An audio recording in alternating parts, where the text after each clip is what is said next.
We have a very special guest here today, Ernie Ferguson, and to help me introduce his family and associates, I'm going to ask Joe Grubiak to come up and assist me a moment.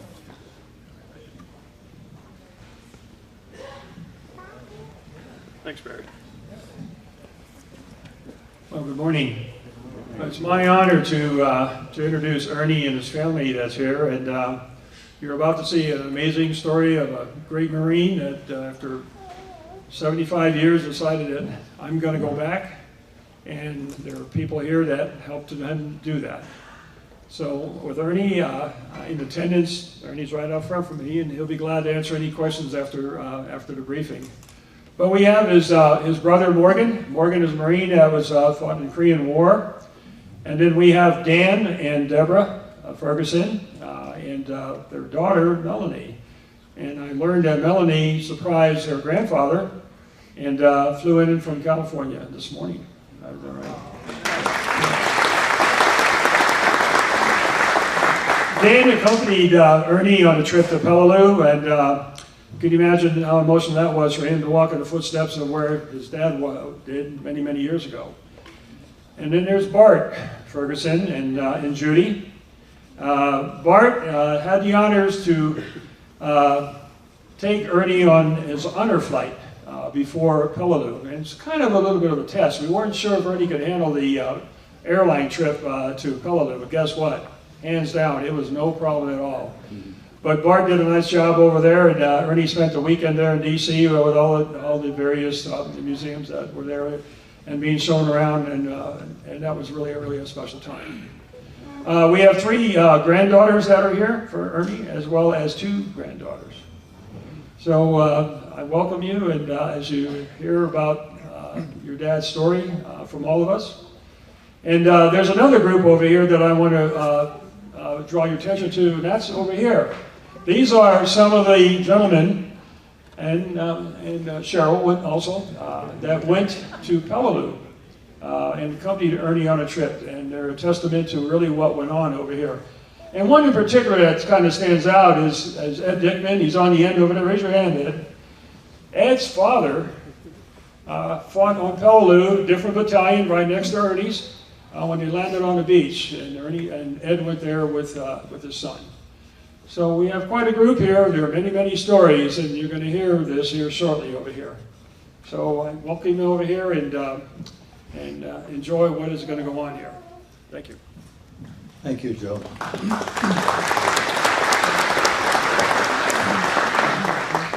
And now a word about our guest and what we're going to be showing. Sergeant Ernie Ferguson was just 18 years old when the U.S. Marine Corps sent him to Peleliu, part of the tiny island chain of Palau in the Pacific Ocean. On September 15, 1944, Ernie and his fellow Marines invaded Peleliu, believing it was only lightly defended by the Japanese. In fact, there were some 12,000 Japanese concealed in the island in wait. The Battle of Peleliu was one of the bloodiest military conflicts of the Pacific. Through a combined effort, over 28,000 service members from the 1st Marine Division and the 81st Infantry Division fought and endured a 40% casualty rate to liberate the island from the Japanese. At the age of 95, Ernie returned to the battlefield. And Mike Reed is going to help us tell that story today. And a special shout out to Zeb Bainey and his great drone work. Thank you. Mike?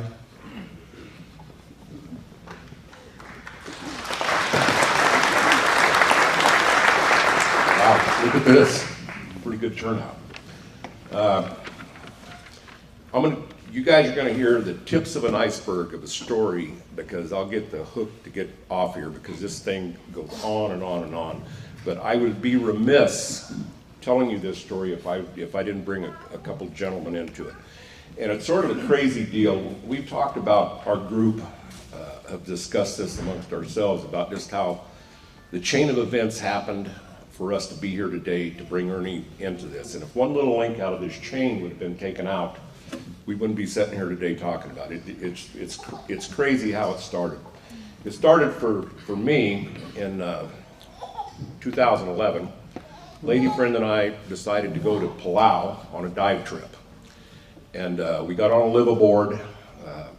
Palau Island chain is 700 plus islands, most of them uninhabited, population of about 20,000. World-class diving, blue water, big currents, so on and so forth. We got on a liveaboard that we were on it for 7 days. One of the ports of call that we went into was Peleliu.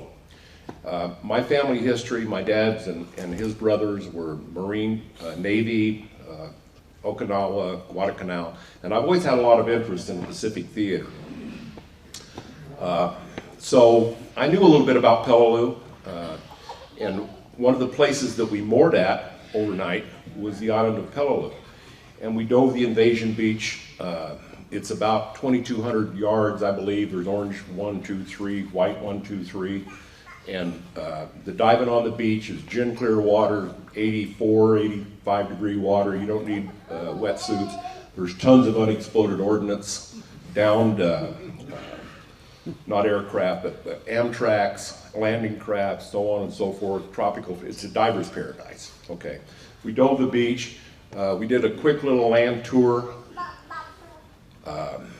We got back on the boat, went to some other islands, come back home. I belong to a group of airmen. It's called the Quiet Birdmen. Well, every month we try to get together, have a couple drinks, maybe a steak. We're looking for a speaker, so on and so forth. Well, they cornered me and asked me if I'd give a talk on Peleliu. Well, I didn't want it to be about the Reed family vacation. We've all had to sit through that video at one time or another, the Grand Canyon, and putting us to sleep. So what I did is I started doing some research on some of our guys in what we call our hangar.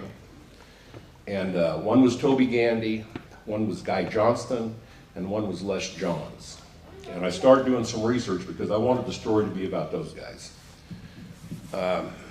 Toby was not in the, he got into the war, so that wasn't gonna work. I could do a story on Guy Johnston standing up here, but we're gonna skip over that real quick. I got into Les Johns. In '96, I was a candidate in the QBs, new guy, didn't know anybody. Les got up to tell a story. He got about 5 minutes into it, broke down in tears, and walked out of the room. Well, he was captured, he was tortured, this, that, so on and so forth. And the more I got to read, okay, you can go to Lester P. Johns' family history on Google. Excuse me. This is where I found, this is where I discovered all this. Les was, it blew me away when I started researching this thing. Les was inducted into the Quiet Birdmen in 1938 in St. Louis. Jimmy Doolittle and Charles Lindbergh was at his initiation ceremony. He flew Wildcats off the Enterprise, had 2 kills to his credit, was shot down in Solomons. He was taken in by Chief Busa, got back to his troops in the US. They made him an instructor pilot in the States. He hated it. He went to work flying for Naval Air Transport Services, flying C-47s.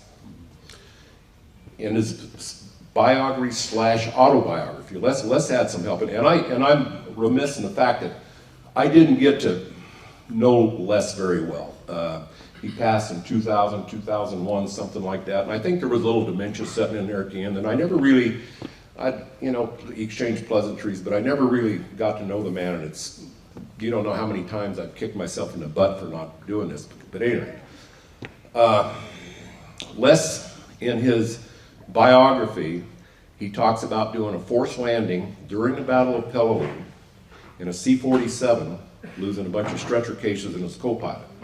That's the reason that Les couldn't tell a story, that we believe. I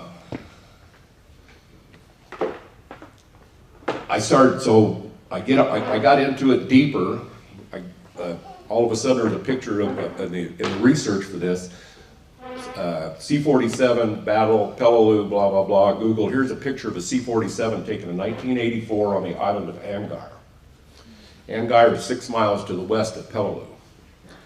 The right front portion of the fuselage is somewhat intact, and that's where the data plate sets on a C-47. What's the chances of this being less than C-47? We don't know. Well, let's go to Angar and find out.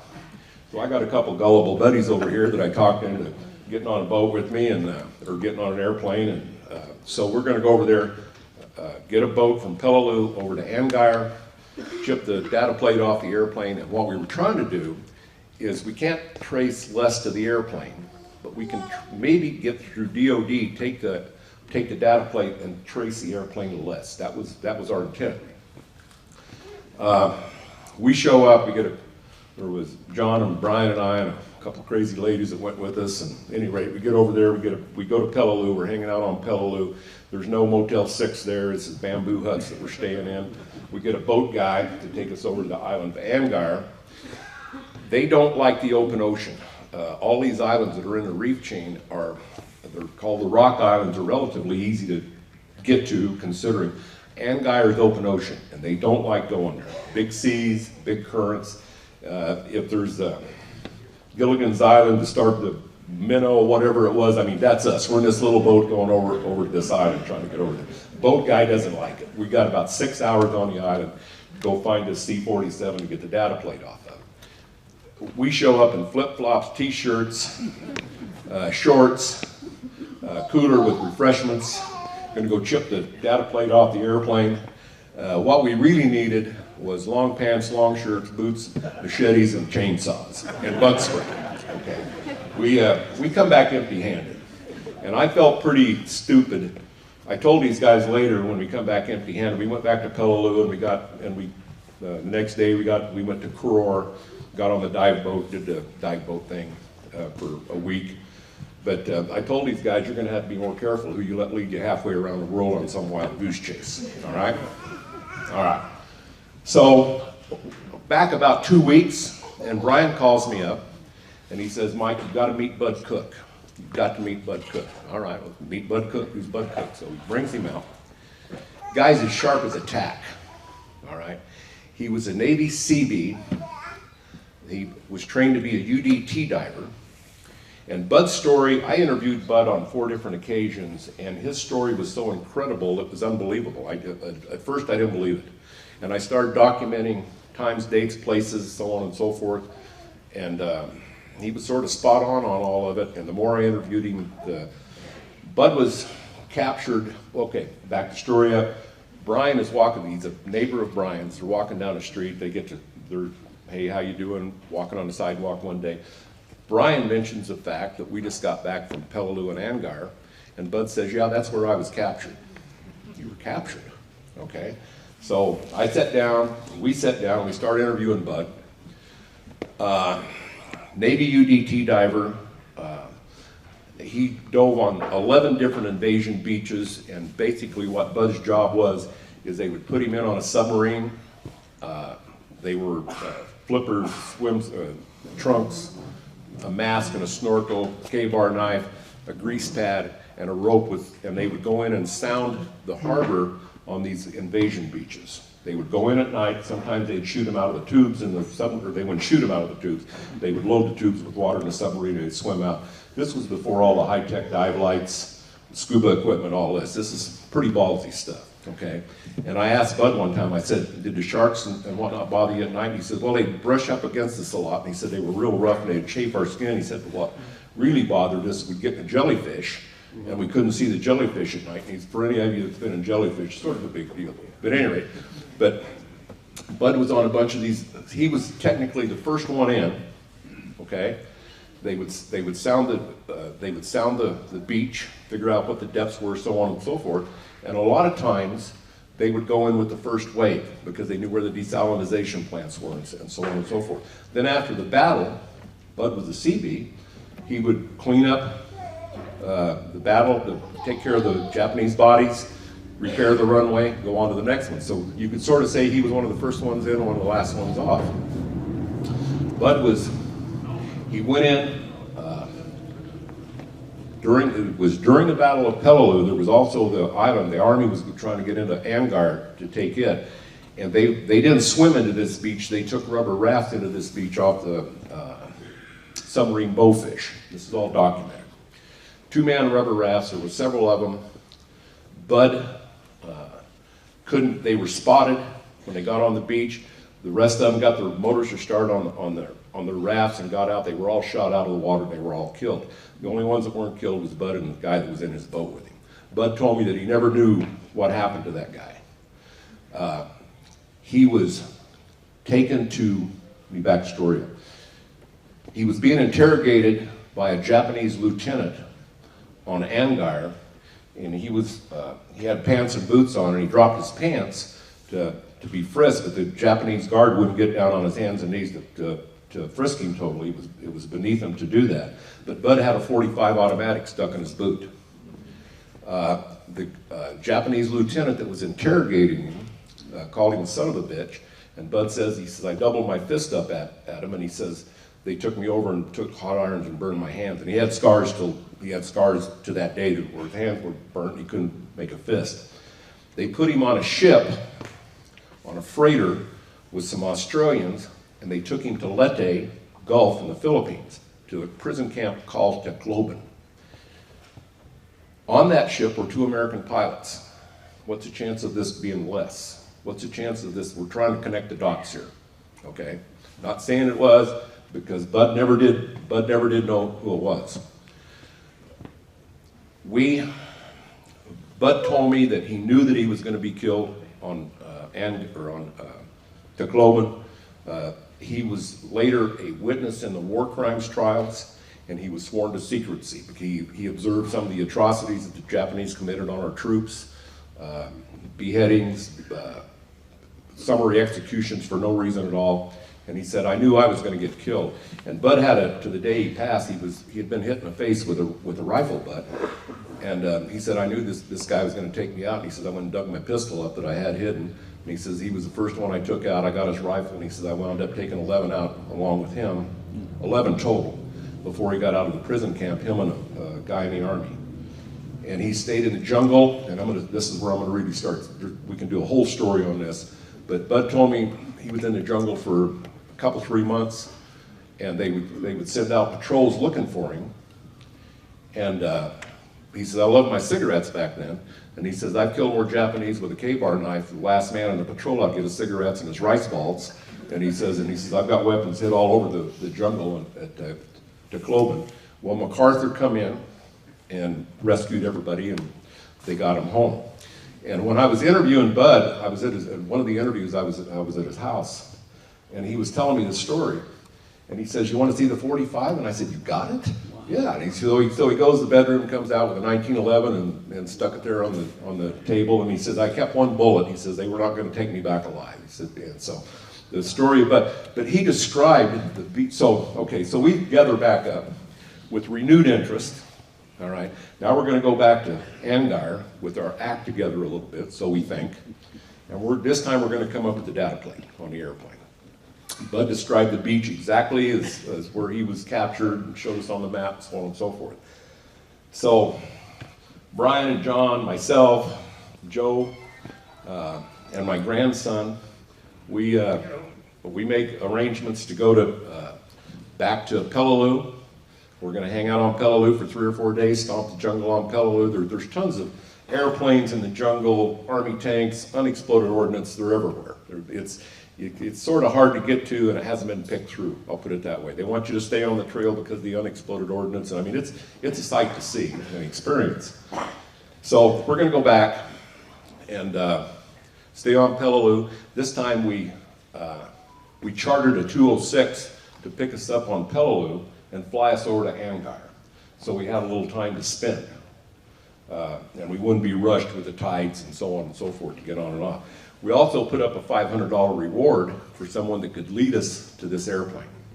And a guy told us that, Mister, you need to be careful who you put $500 up for. He said, they'll rivet you something together over here for $500. There's only about 60 people that live on Angire. It's a mile by a mile and a half. Anyway, so we get over there, we land on Angire, and a local takes us over and to the windward side of the island. and in 80 or 98, 99, there was a Hurricane Bofu that come through. And it blew the island down. Big trees. And they look like matchsticks on top of each other. He told us on the windward side, all this trash ran in on the windward side of the island. And when they cleaned it up, there was some airplane wreckage there that they dug a big hole with a backhoe and shoved a lot of garbage and part of an airplane off into this hole. And they volunteered to try to dig this thing up. You know, we're looking for a data plate on an airplane that we don't even know for sure it's a C-47. We did find the Corsair. We did find the crashed B-24 in the jungle, and we got pictures of all that stuff.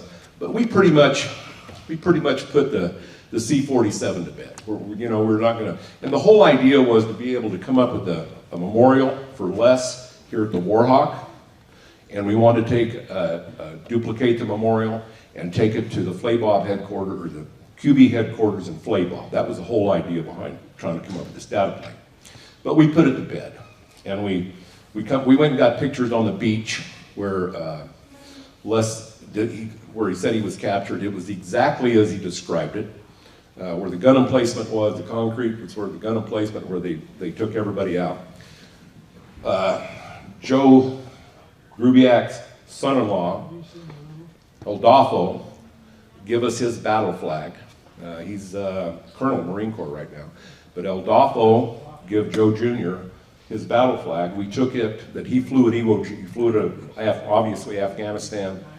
He got it on Iwo, he flew it on Iwo. We took it to the Marine Memorial on Peleliu, we flew it on Peleliu. We took it over to the beach at Angar, and we got a picture in front of the flag at the beach on Angar, and we presented that to Bud when we got back. And anyway, we put it to bed. We put it to bed. So, I don't know, a year or so goes by, maybe not even a year. Joe Grubiak Sr. is talking to Dan Ferguson. Dan someplace here. Right there, Dan Ferguson. Both Vietnam guys. Dan was a Huey guy. Joe Sr. was a forward air observer, O2 guy. They get to chit-chatting back and forth here at the Warhawk. It's mentioned that Joe says, hey, the guys are going to go back to Peleliu here in a few months, and Dan says, yeah, that's where my dad landed. Okay, well, you want to meet him? Yeah, we want to meet him. So we sat down, we got to sit down with Ernie, blew us away. A story that just blew us away with Ernie. Joe Jr. goes, he threw it out there. He says, hey, Ernie, we're going back at the end of February. You want to go? And Ernie never even took a breath. He said, yeah. Well, all of a sudden, it's a big deal. Okay, and this is, it's like Barry was saying, this is not an easy, or like Joe was saying, this is not an easy trip. This is it's tough to get there, tough to get there. Joe's other brother-in-law, Michael, worked for the State Department in D.C., got a hold of Michael. Michael got a hold of the ambassador for Palau. They rolled a red carpet out for us. They literally rolled the red carpets out for us. We were worried about taking the boat ride. It's a 22-mile straight line boat ride from Kilroy, where you fly into, to Peleliu. So we decided to charter the same 206 that we took over to Angar. We put Ernie in the 206. Took the door off. There was a bunch of us that went. Anyway, we got him over. We wanted him to see the island from the air, from a different perspective, because the first time he went there was no foliage left because it had been blasted off in 5 days, and decided they were shooting at him. And so we wanted him to see it from a different perspective. So we got him over there in the 206. A whole entourage. By this time, we needed a tour bus for everyone that got involved that wanted to go. There was, I don't know, 12 or 14 of us. You're going to see this on the video about, Joe, he's narrating the video, Zeb shot. I'm going to back the story up a little bit because there's one funny part of the story that I want to share with you. When we come back on our group, when we got off of Angar on the second trip, we were having dinner with the governor that night. And this is open, bamboo roof thing. There's, like I say, there's no Motel 6. It's all it's third world country. And we're having dinner with the governor. And the the governor liked, John's got a bottle of Jack Daniels, and the governor likes it, Jack Daniels pretty good. I'm thinking, this guy really likes his Jack Daniels, and at any rate, when he gets through John Jack Daniels, now he's drinking my Pendleton, and, you know, and with his entourage, there's maybe, I don't know, maybe 10 or 12 of us sitting around that table. And this guy, I'm sitting next to the governor and somebody over here, and this guy comes over with a black bag, freezer bag, or garbage bag that's been in the freezer. Opens the bag up, the governor shakes his head, no. Comes back, and he comes back with another bag, and the governor, no, I don't want to do that. Third bag, he comes back, the governor gives a nod. Okay, so, all right, we don't.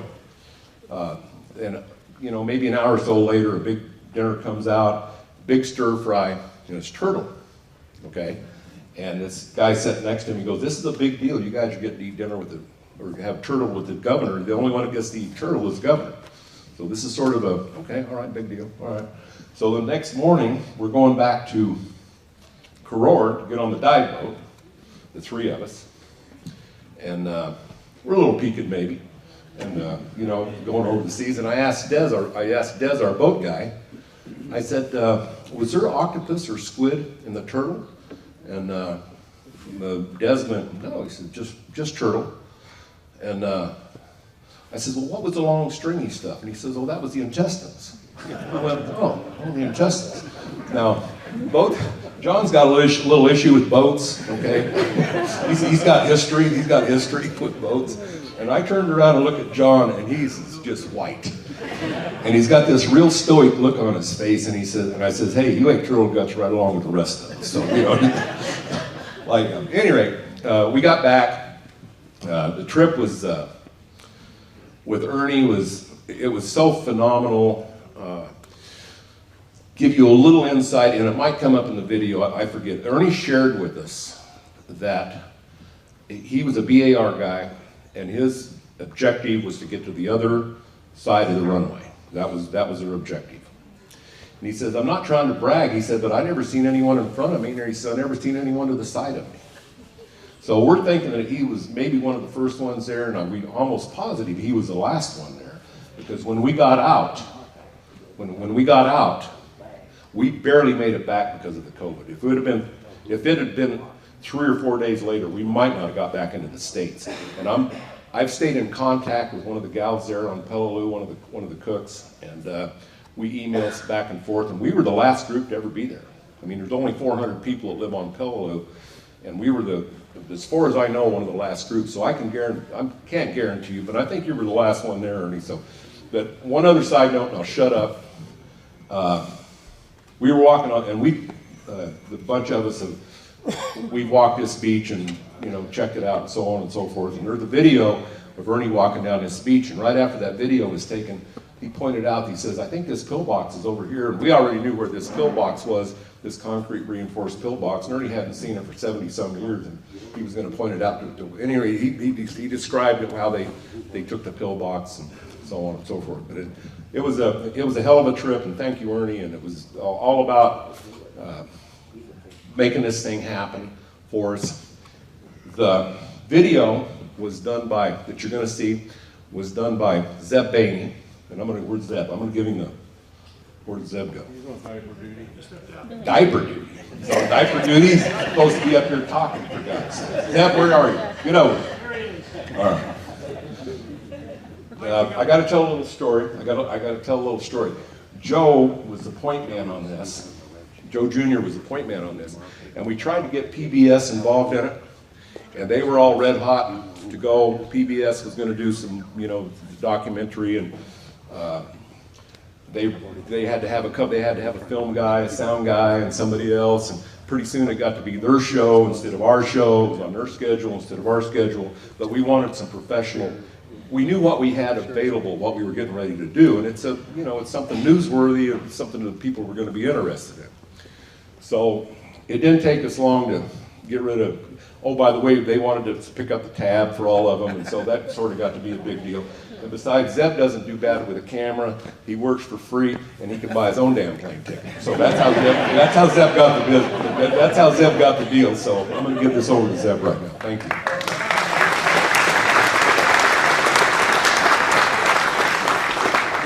So As you can tell over here, we've got a median age of 60.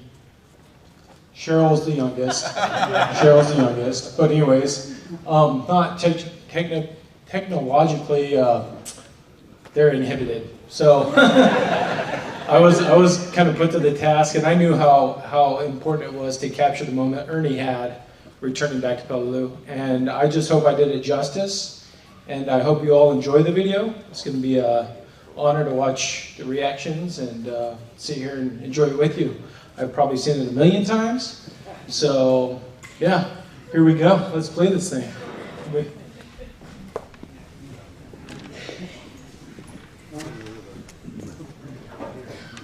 The United States Marine Corps' island hopping campaign throughout the South Pacific of World War II is well documented. More obscure and increasingly lost to history are the individual experiences of the Marines who fought these battles. The following is a short film about Sergeant Ernie Ferguson, a combat infantryman who survived the battles of Cape Gloucester, Peleliu, and Okinawa, and his return to the islands of Palau, where he fought more than 75 years ago as a member of Bravo Company, 1st Battalion, 5th Marines. Ernie's historic return to Peleliu was hatched in the chance encounter with a group of Idahoans who share a passion for aviation, history, and adventure. The group's prior experiences scuba diving the invasion beaches of Peleliu and exploring its geography created a unique connection, leading to questions about the battle only a veteran could answer. In short, here was a chance to learn firsthand how it was, fascinated that Ernie was most interested in how it is today. Clearly there was a reason for our paths to intersect, and we had barely exhaled the invitation to join us on our next trip before we received in the affirmative that Sergeant Ferguson was all in. Despite a sniper's bullet causing him to walk with crutches ever since the Battle of Okinawa, Sergeant Ferguson made the long trip across the Pacific in search of memories that he tried to suppress for 75 years. And honor the men that never made it back. As a participant in the first wave that landed on Orange Beach 2, and one of the first to cross the airfield D+1, Sergeant Ferguson's return to Peleliu in February 2020 is perhaps the last made by a living veteran.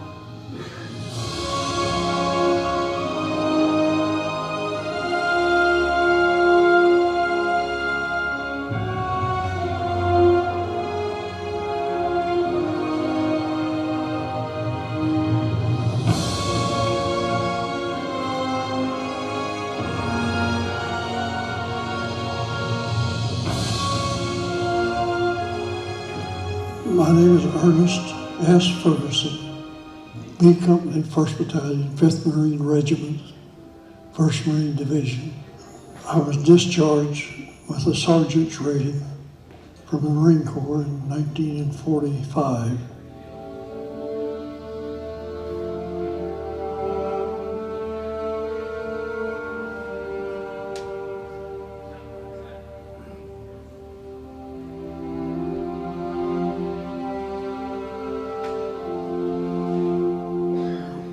I was in high school when the war broke out. So, like every young man, I dropped out of high school. I forgot to lie about my age, so they wouldn't accept me until I was 18 years old.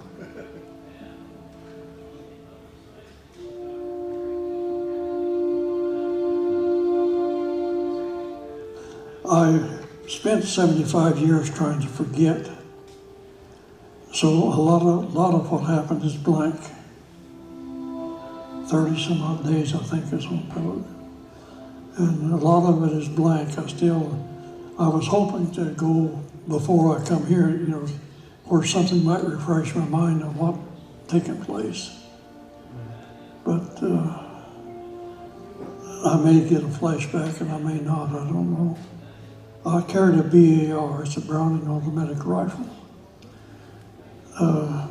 I never run out of ammunition because I carried standard belt of ammunition, 2 bandoliers, and then I had a helper that he carried 2 bandoliers for me. And anything happened to me, he was supposed to pick up my weapon and go on. We hit the coral reef with the amphibs, that's the Amtraks. The shallow boats couldn't make it across the coral reef. And so we hit the island with in the Amtraks. They had to run a ferry between the coral reef and the island. They'd go out over the coral reef and load up with supplies and men and then come back and dump them on the island. I was in the original first landing, and my objective was the airfield.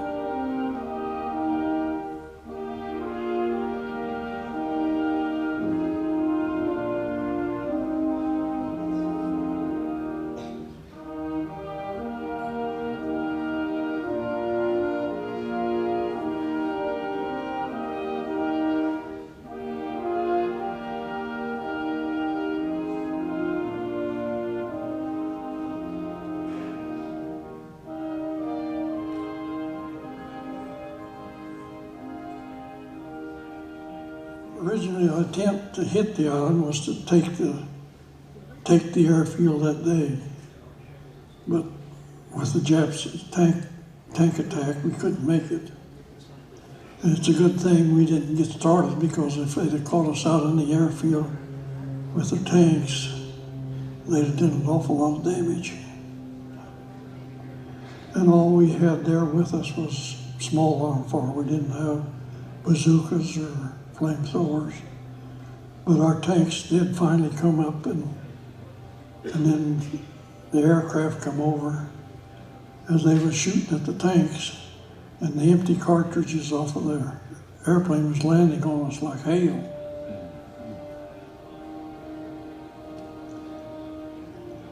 That's mainly the first day. Second day, I went straight across the airfield, about the middle of the airfield. And I've seen pictures of the airfield, and it shows a group of people crossing the airfield. There was nobody in front of me or nobody on the sides of me when I went across. So I must have been the first one out across the airfield.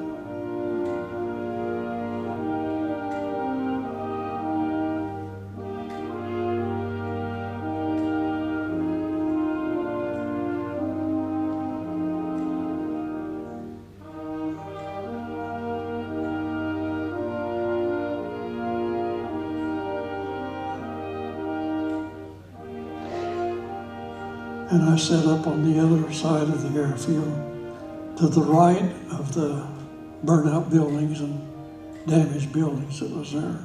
I was set up on an outpost, and normally an outpost consists of 2 men, but our troops had been knocked down to where it was 1 man per foxhole and 1 man on the outpost. So they brought me up a Doberman Pinscher dog, and I spent the night on the outpost. And along about dusky dark, you'd hear the Japanese, "Marines, you die."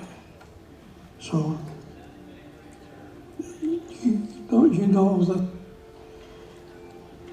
you or them are going to die? So it's hard for a young man that never seen combat, never been in combat, to realize that you might not make it the next moment.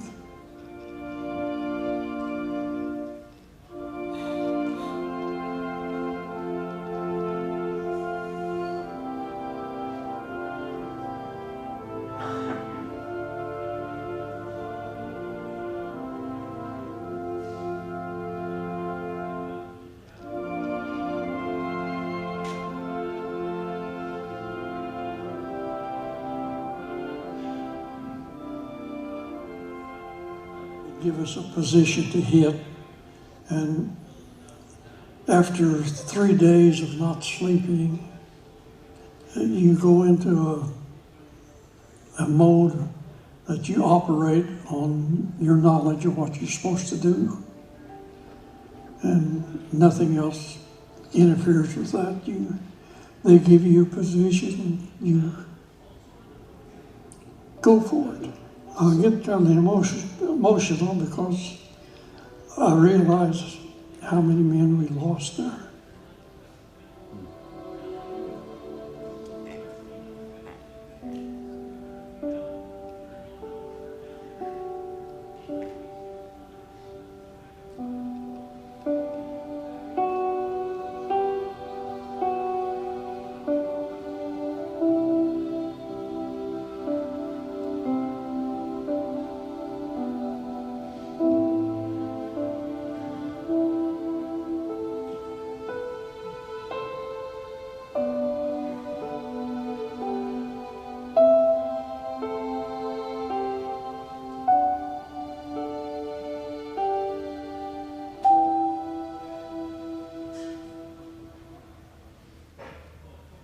Watched this morning coming, saw it land about 5-10 foot from me. It was done.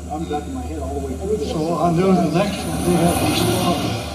I knew the next one, if it went off and caused that other one to go on, it blow me off of there. So I rolled off of the hill.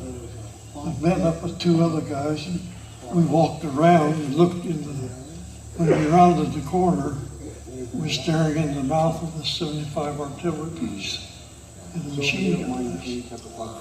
Didn't have time to step back, the machine gun caught him. And we didn't have any bazookas or flamethrowers. So all we could do, it was too far to throw a hand grenade. So we had to back off and call for artillery, not artillery, mortar. Artillery couldn't see the mountain to drop down, mortar could. So and when the next day when we stormed that cave up there, we secured the mountain, and I crawled up on the ledge a little bit and watched the tanks cross. Because they had to wait till we took out that artillery piece before they crossed. We had a saying in the Marine Corps that ours is not the reason why. Ours is but to do or die.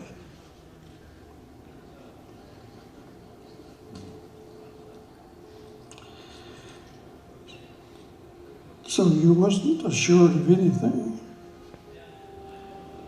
And most of the men were prepared. Now I come back to Peleliu because I want to pay my respects to those that didn't make it.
General Mark Clark, at the end of World War II, in his book, The Road Back to Rome, he made a statement there where all we ask of the people that we free is just enough ground to bury our dead.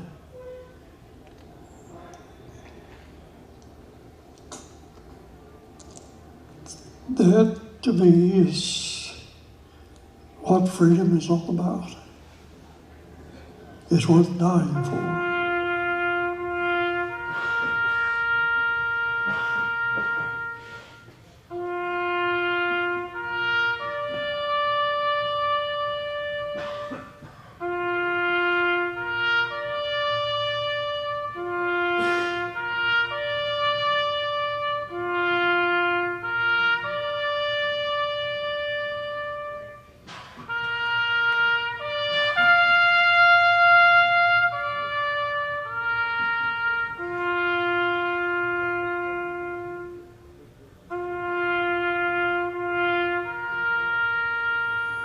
I pray that the Peleliu government would make such a stiff penalty for anybody that tries to rob your freedom that they wouldn't want to chance it.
Wasn't that so well done? Terrific. And thank you, Ernie. John and Sue couldn't be here today, but they asked me to give you this card and this poster. So these are B-24s flying over Peleliu.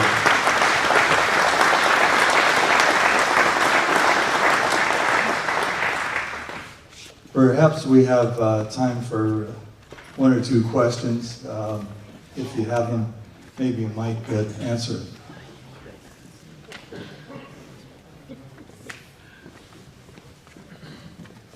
Anyone? Questions? No questions? When are we going back? Are we going back? We're pretty easy. I mean, I thought about this, and John's on board. Joe, he'll, yeah. Well, maybe, I don't know. Here's our, Brian's wife is our tour director. Okay, she's, yeah, she's in charge. Got a question here in the back. It is. It was not a territory, but it's a third world country that there's no economy really. And it was propped up by the U.S. government. That's the reason it's U.S. currency and speak English, U.S. bank, so on and so forth. Believe it or not, the FAA out of Frisco, handles Palau. Okay, but it's its own entity. Unfortunately, the last couple trips that we've went over there, there's got to be a lot of Japanese influence into it. They're dumping a lot of money into it because the Palauan government, there's no real economy other than tourism, and that just got knocked in the head over the COVID thing.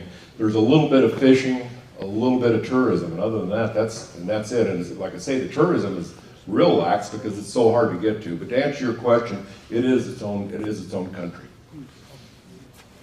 Yes, sir.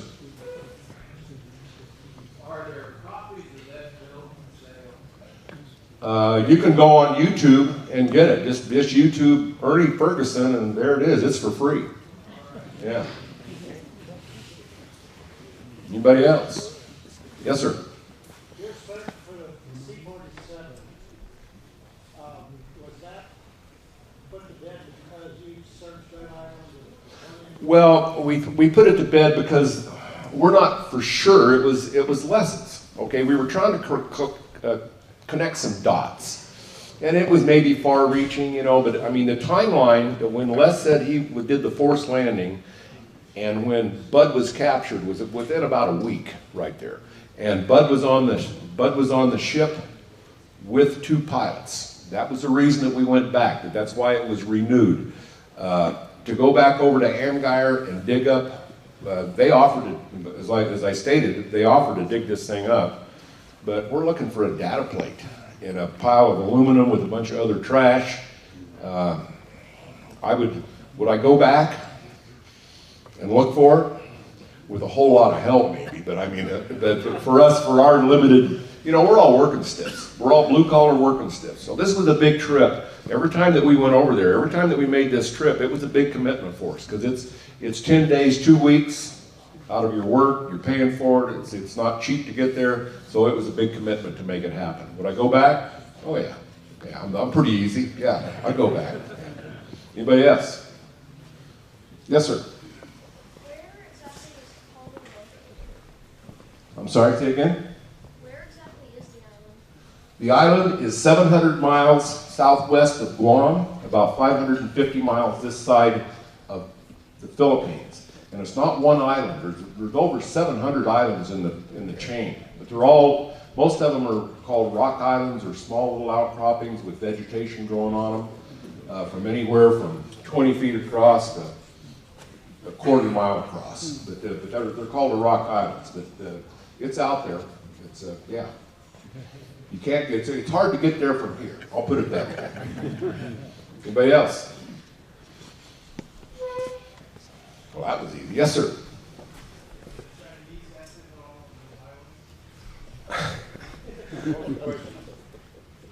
How active the Chinese are in the island? Is that how I understood it? The Chinese influence, what we've discovered, not only on.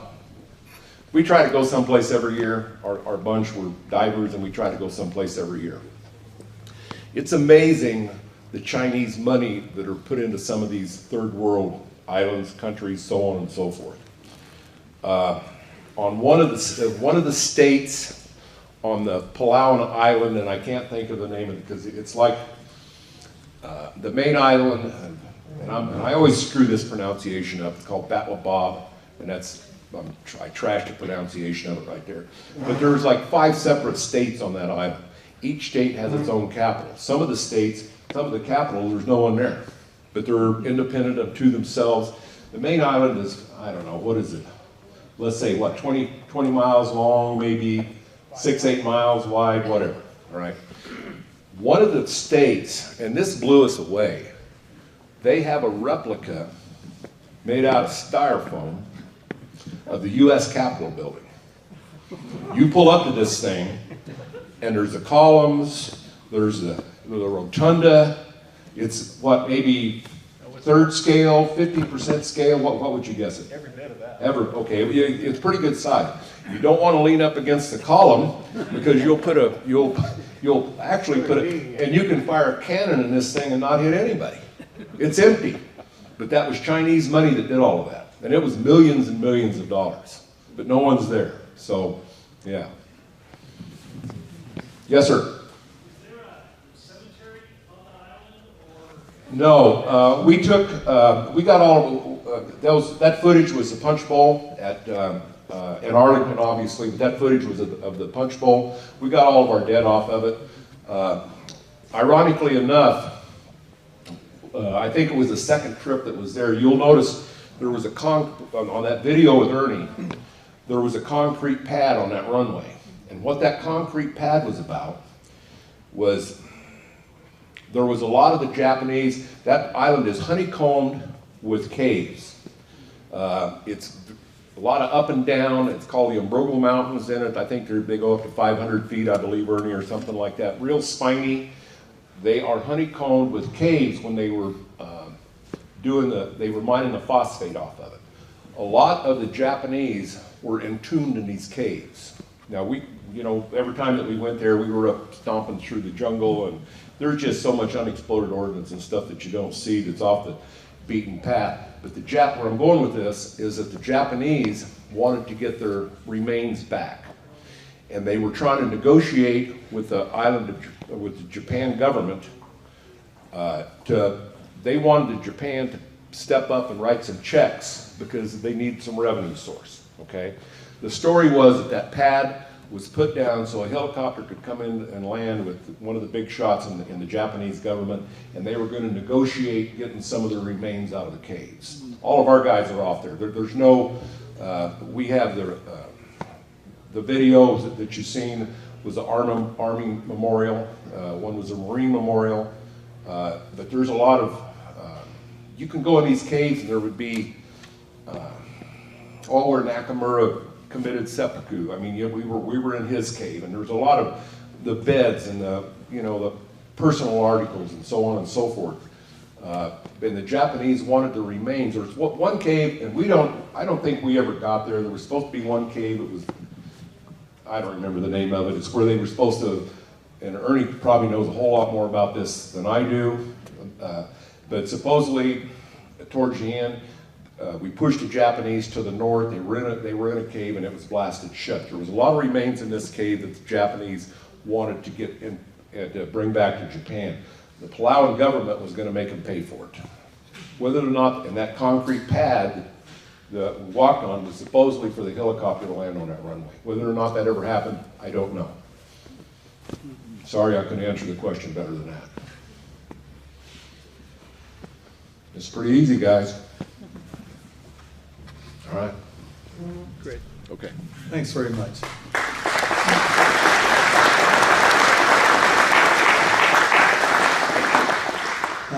I believe Ernie and his family will be around here for a few more minutes if you want to come by and say hi afterwards.